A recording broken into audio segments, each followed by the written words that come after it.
Do you like Pride or UFC better? I know it's a tough question, but It's an easy answer for me. I like Pride better, but I like the pay in the UFC better. yeah, because I guess the pay started, and you're kind of the edge when it's starting to get paid pretty good. Yeah. Pride fucked me over, bro. Pride fucked me over. They really fucked me over. They weren't paying you well, huh? No, bro. Cause they got me. Remember I told you. You remember I told you earlier that when I got that Sakuraba call, it was double what I was going to make for Ken. So Pride paid me $10,000. Oh damn! I was going to fight Ken for $5,000. But it's a lot of money for me back then. Yeah, I think we were so broke, so it seemed like a lot of money, but it's like so shit looking back. Bro, I was fighting King Cage at the time for like $1,000 at 700. You know. Yeah, I remember the first time I won the Rumble in the Rock tournament, it was mass tournament, won like $50K or something. And I'm like, I'm rich, but really it's like nothing looking back. Yeah. But when you have no money, it seems like a lot. Yeah. And back then, bro, that's the only reason why I started fighting. Yeah. So I could make a living, because I was already a single parent with my oldest son at that time. I got him when he was 3. Yeah, so they paid me $10,000 cash. And bring it back right in the plane. Yeah, you start paying more. You have like you're only supposed to fight with 10,000. They give you like 50K. You're like, where am I gonna put it?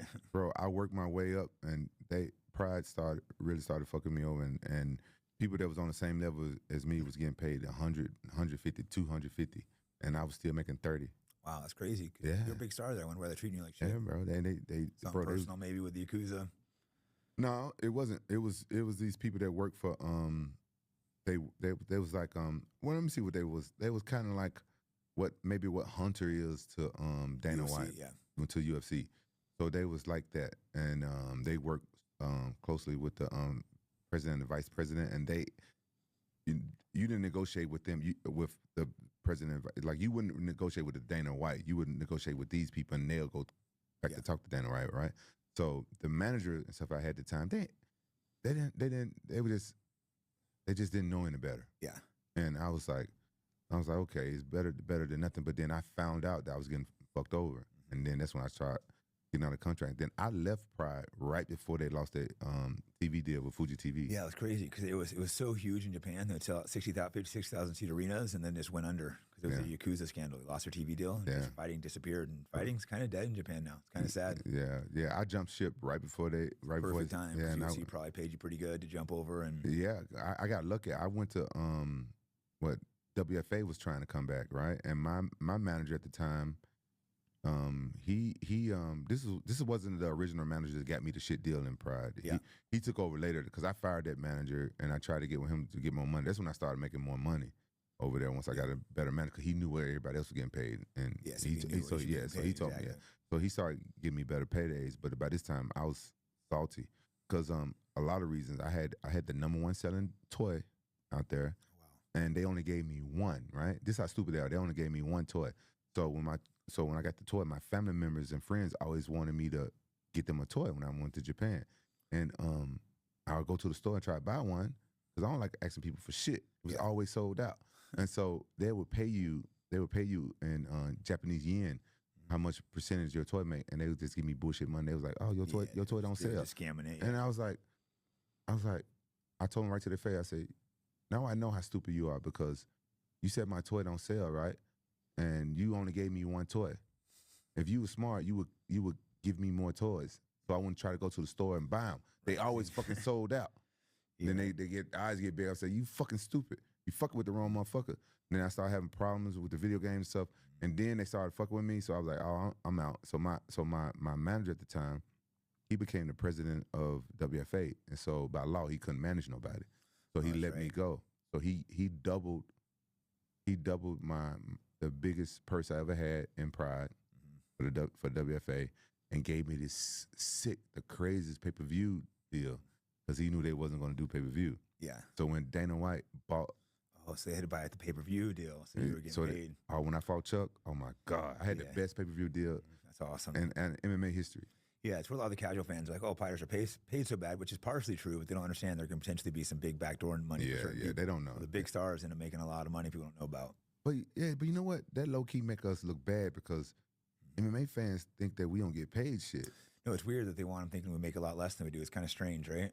But I think it's they don't want fighters knowing what other fighters make. They try to keep it secret, especially when Lorenzo owned it. He'd give big bonuses sometimes. Sometimes the bonuses would be bigger than your paydays, stuff like that. Right. Granted, we don't make Floyd Mayweather money, and we don't make Pacquiao money, and Cotto and what's the redhead dude name?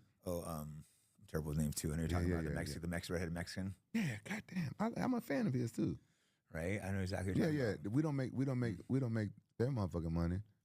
But we make more money than some boxers. But the thing is, we still ain't making the money that. But you know what? The UFC, how many fights they'll put on in one night? How many fights it'd be like? It'd be like 10, 12, sometimes a lot. Yeah. In boxing, it would be like 4 fights. It'd be like 4 or 5 fights. You know, with 4 or 5, I think. Yeah. I think the undercards actually make less in boxing than undercards in UFC. So it is. I think we should get paid more. Don't get me wrong, but it's not as bad as a lot of people realize. It's not as bad as a lot of people think because they only see that check that we get from the commission. They don't see what your full purse is, and they don't see your pay-per-view numbers and the bonus and stuff. So. I think they also do that so fighters don't know what any other people are making. It's a smart strategy. Dana's a good businessman. Yeah, but Pride, they had in the contracts that we couldn't talk about our purse. Oh, damn. That's how they got me so many years. Heath Herring is the one. Heath Herring is the one that fucking kind of burst the bubble and told me that I was getting fucked over. But you know, me and Heath Herring, we used to hang out. I miss Heath Herring, man. I miss Heath Herring. He's a good dude. We used to hang out, right? And he one day we was just hanging out. And he was like, "Hey, how much you getting paid?" I'm like, "Bro, you know I can't tell you. It's in the contract." He said, "Come on, man, it's just me and you, bro. Ain't nobody else here." So I told him, "You getting fucked right away." I was like, "What? I'm getting fucked over?" I kind of figured I was. Like, yeah. He said, "Man, you a big star in Pride now. You getting fucked, bro." I was like, "Okay, how much you getting paid?" He was like, "I can't tell you." So you know way more than you. Yeah. He was like, he said, "Bro, a lot more than you. A lot more than you." Yeah, that pissed me off. Yeah. Yeah, there's good things and bad things about Japan because it was definitely a little shady sometimes. You could tell they wanted you to lose. I remember way back in the day, we didn't have cameras on our phones yet, and then we realized they were recording us training. We're like, what are these guys doing? And then we caught them, and then all of a sudden they didn't speak English anymore. You catch them over the eye, they spoke English, and all of a sudden they're like, oh no, they start lobbering off. Like, I know you, motherfucker. I know you understand. Yeah, bro. I thought that they was very honorable. Oh, and when it comes to business, no, bro. There's one thing you got to know about Japanese people. They have books and laws about all that. What was the name of that book? He was like a samurai. And they all know. They all that book he wrote. They all do business by that. You know, I married a Japanese woman, and I learned about You learn when they're being shady. Oh man, she told me some inside stuff. They all read that book and they all do business by it. If you ever go to Japan, anybody and you guys, you ever go to Japan and do any business, they're gonna fault you if you don't know their customs, even if it's your first time. If you go and do business with somebody in Japan, you pay attention to them, but actually find somebody you trust to ask them their customs. Somebody hand you a business card in Japan, you go and you look at the card. You gotta look at it with both hands. Yeah, you turn it over and you look at it. You try to remember his name, then you put it away. Don't just put it away. Super respectful. And then they'll fault you even if you don't know their customs. And they all go by some certain code. They do stuff a certain way, very robotic. Not to say anything bad about Japanese people because I love them. No, yes, pros and cons. It's a very interesting society, but there's definitely things to be shady and tricky. Yeah, they're shady, bro. Shady in business. Like, they videotape you. But they'll videotape you. Or they'll do like, oh, you lose your wallet? You lose something? Oh, they won't steal it. Do it. They would never steal from you directly. But they'll do but like business. Oh yeah, business. They'll try to get you drunk and get the secrets out of you. Yeah. Because they don't see that as being dishonorable. They're like, oh, it's business. You know what I'm saying? They was like, everything's fair in business. But they got like the Bushido with some things, like, you know, the warrior spirit with fighting. Yeah. Fortunately, I think that's died off a little bit with the new Japanese culture. They're doing weird shit, like, you know, dating like chia pets and not having sex. Yeah. Yeah, bro, it's crazy, man. Like, their population is really dying because they ain't having no babies. I was thinking about going over there and helping them out. Having a bunch of babies. Man, It's weird. I don't know why. It's like the girls seem like they want to have sex over there. I don't know what the guys are doing. Yeah, the guys, what it is, like, the way they reject them is too hard. Like, women are really shy. I will always say Japanese women are very shy until they get naked. When they get naked, they ain't shy no more. But coy. But until then, they shy. So if the way the guys are getting rejected and they can't deal with it because in Japanese culture, from my understanding, is the worst thing you could do is make a mistake.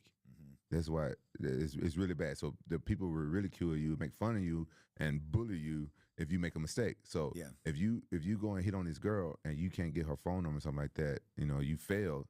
You know what I'm saying? It's bad. It's interesting because that culture shame's massive there. So they probably get culturally shamed when they messed up. We were foreigners. We didn't care. We'd walk over there, we'd see a pretty girl, walk up and talk to her. Yeah, we walk and talk to her. You know, Or they try. they easy to talk to. We'd be like, hey. Yeah, if you speak a little Japanese, it's better. But yeah, you know, someone speak English, they're easier to talk to. And I'm down to go over there and help save that motherfucking population. Single-handedly have like 100 kids. Dude, bro, I'll go over there and make a whole bunch of Japanese niggas. I don't give a fuck. Send me over there. A little rampage. Hell yeah. Japanese. Send me over there. I'll come back with a bunch of Japanese niggas. And with all crazy names and shit. If they boys, I put them in Japanese names MMA. or what? Or both. All Japanese or a little mix? Japanese name, nigga names. Japanese hood. Hell yeah. I got 2 Japanese niggas at home right now. You? Yeah. Making them fight or what? You know what? One is a girl, one's a boy. And my daughter, she'll be 18 at the end of this month. I'm so proud of her. She got her first job. She's really smart. You know, they fluent in Japanese, reading, writing, and she is a good athlete. They get so smart. Yeah, they smart. They got it from me. I told you I used to be smart. I used to be smart until I started smoking weed.